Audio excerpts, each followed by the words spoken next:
everyone, Dr. Laura Neville here. If you have been following me on Facebook, you understand today I wanted to talk to you about the dangers of hormone replacement therapy, and specifically if you've ever had that question, I wanted to give you some insight and maybe some, not necessarily answers, but some insight into that question. It's usually the elephant in the room when we're talking about hormones. A lot of women, if you've had that question before, you're not alone. One of the big main questions as we age, most women seem to understand there's a huge quality of life factor that they would like to be provided by hormone replacement therapy. However, they are concerned about health risks, specifically fearful about breast cancer and what they've heard about hormone replacement therapy. So is hormone replacement therapy dangerous? The answer is yes and no, and it's kind of a complicated answer, so I'll get into that.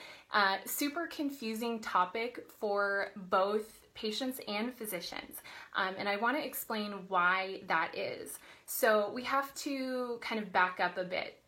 Years ago, physicians were prescribing hormone replacement therapy, usually estrogen or progestins, for many, many years, and they were finding really great symptomatic relief for their patients. So hot flashes were gone, mood was better, sleep was better, everything was better, all was good. Women were really happy, doctors were pleased with the outcomes.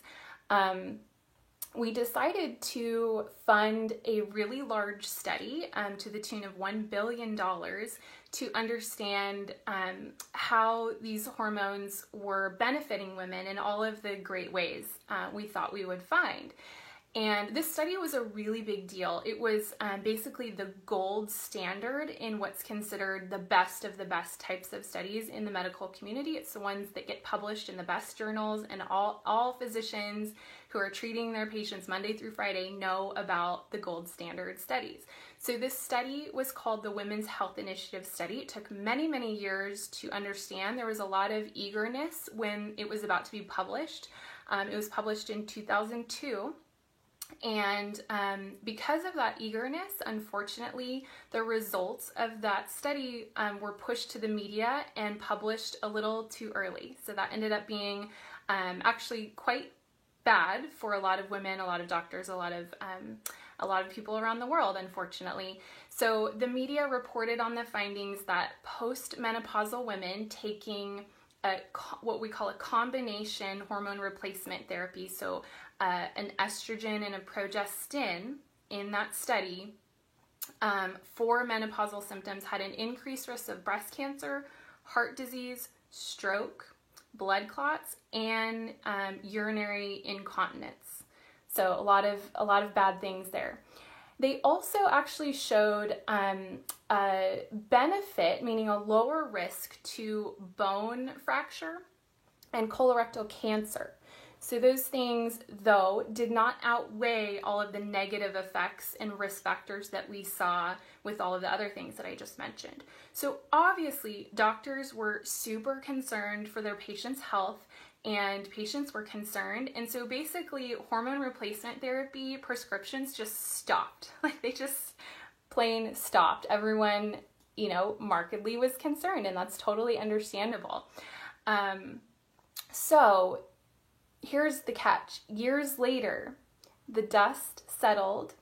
It was discovered that the principal investigators of that the WHI, the Women's Health Initiative study, did not have the opportunity to review the data before the results were rushed out to publication and basically disseminated to the media, disseminated everywhere, all news articles. That's where we all get most of our information. So that was a big oops. It stated that, once the dust settled, we re-looked at the data with a deep breath, and you might wonder how on earth that could happen.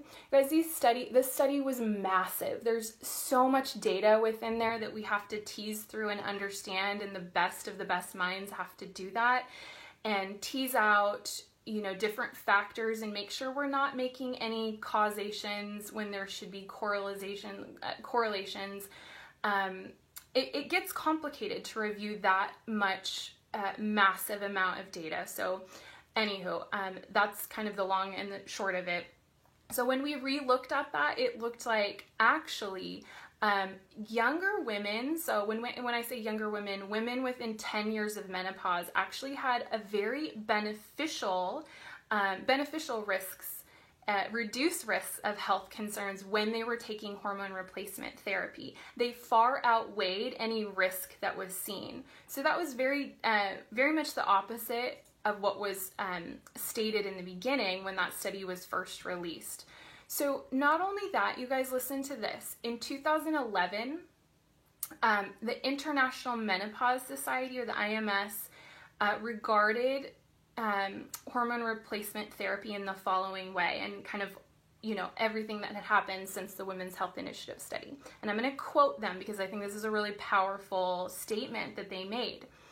The excessive conservatism engendered by the presentation to the media of the first results of the WHI study in 2002 has disadvantaged nearly a decade of women who may have missed the therapeutic window to reduce their future risk of cardiovascular, fracture, and dementia risk.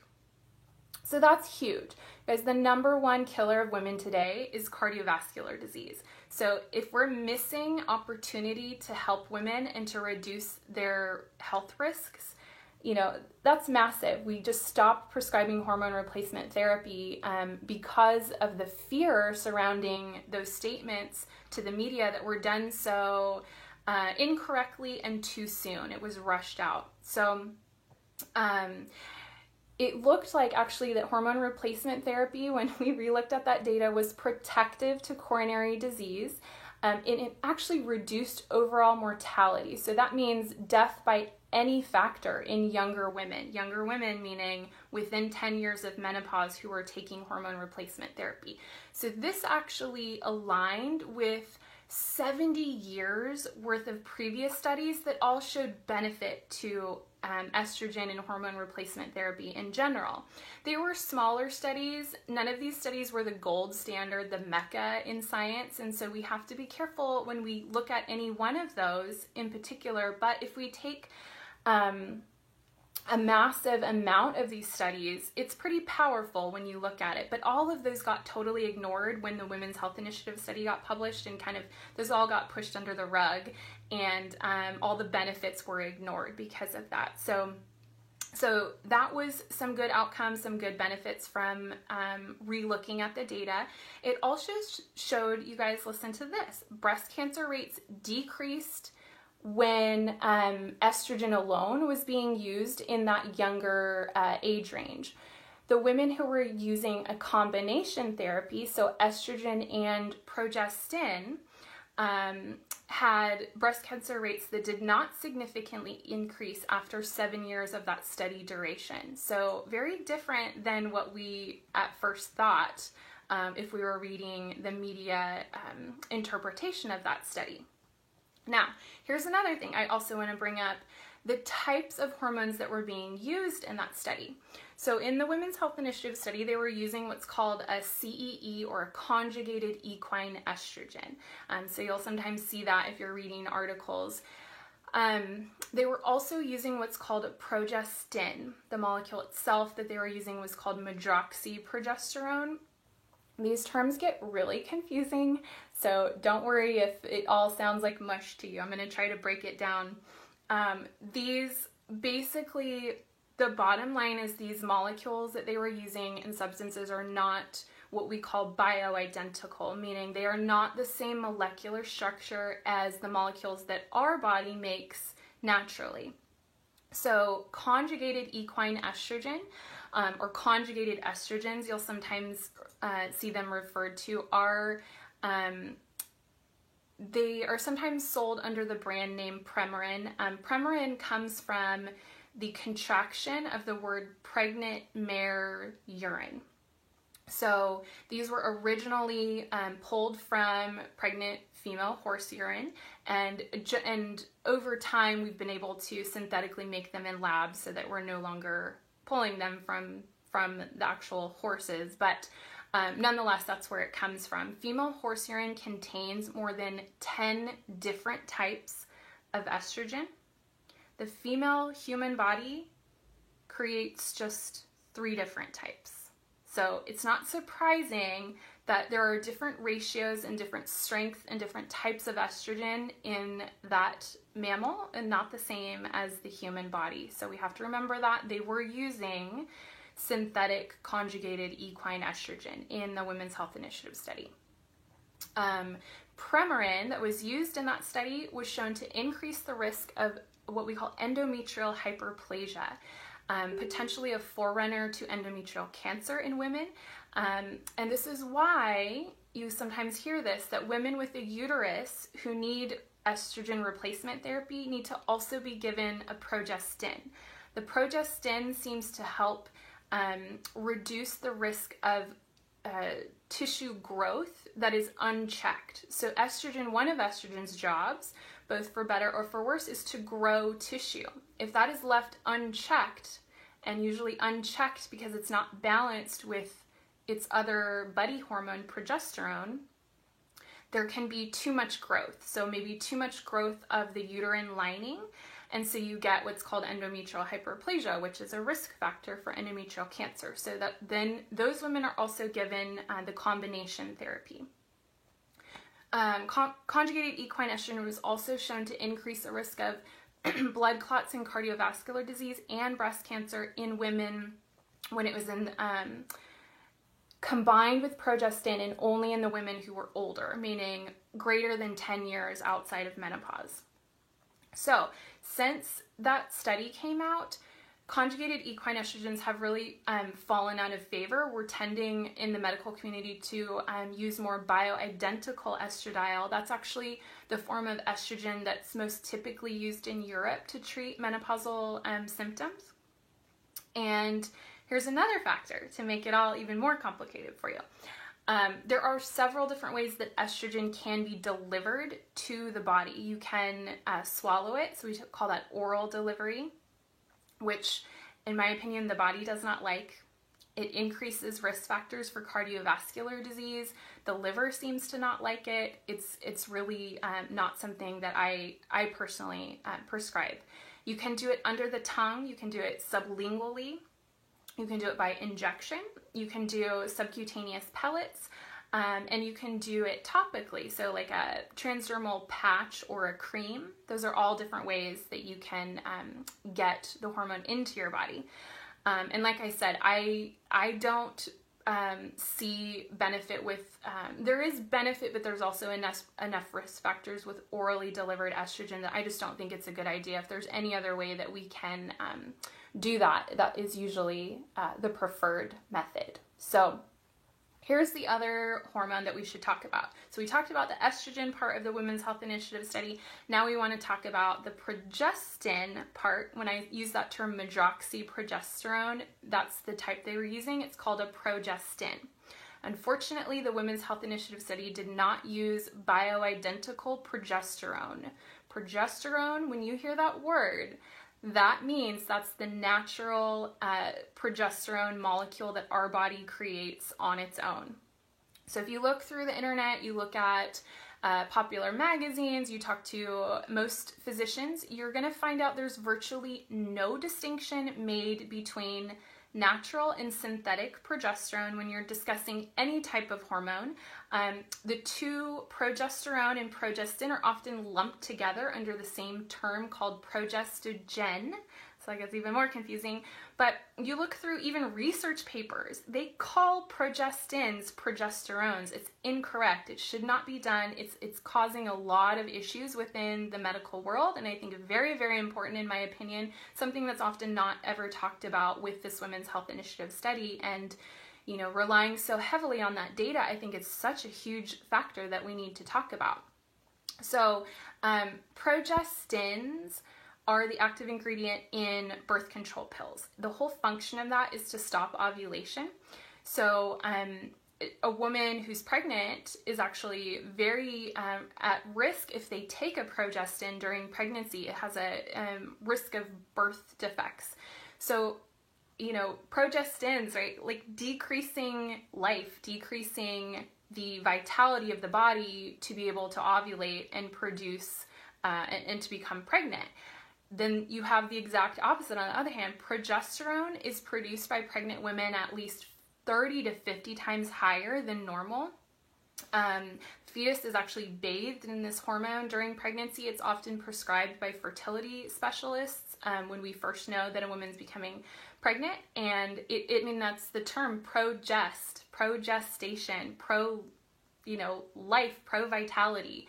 So these two molecules are vastly different, and it's just crazy to me that we never talk about this, and it's not talked about in most literature. So also consider this, the molecular difference, meaning just the molecules that make up the structure between progestin and progesterone.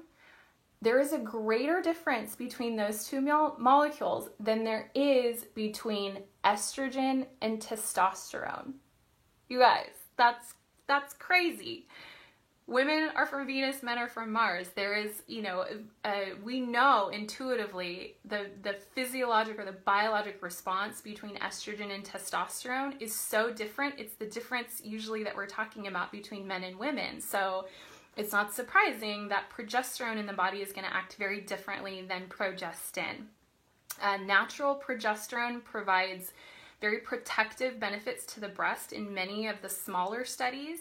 Those usually just don't get a lot of attention because they weren't kind of that gold standard study like the Women's Health Initiative. So there you go. That's a lot of information. I hope that was helpful at all.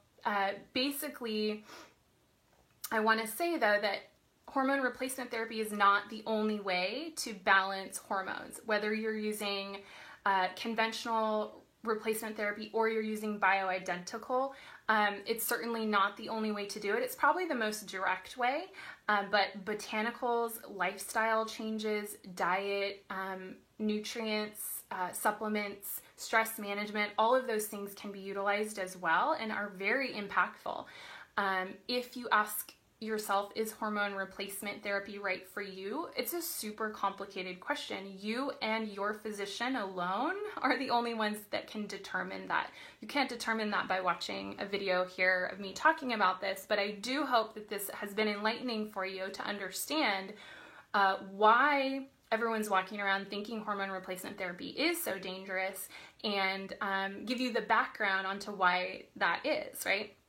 So is it dangerous? Sometimes, yes, not usually in the way that is typically thought about.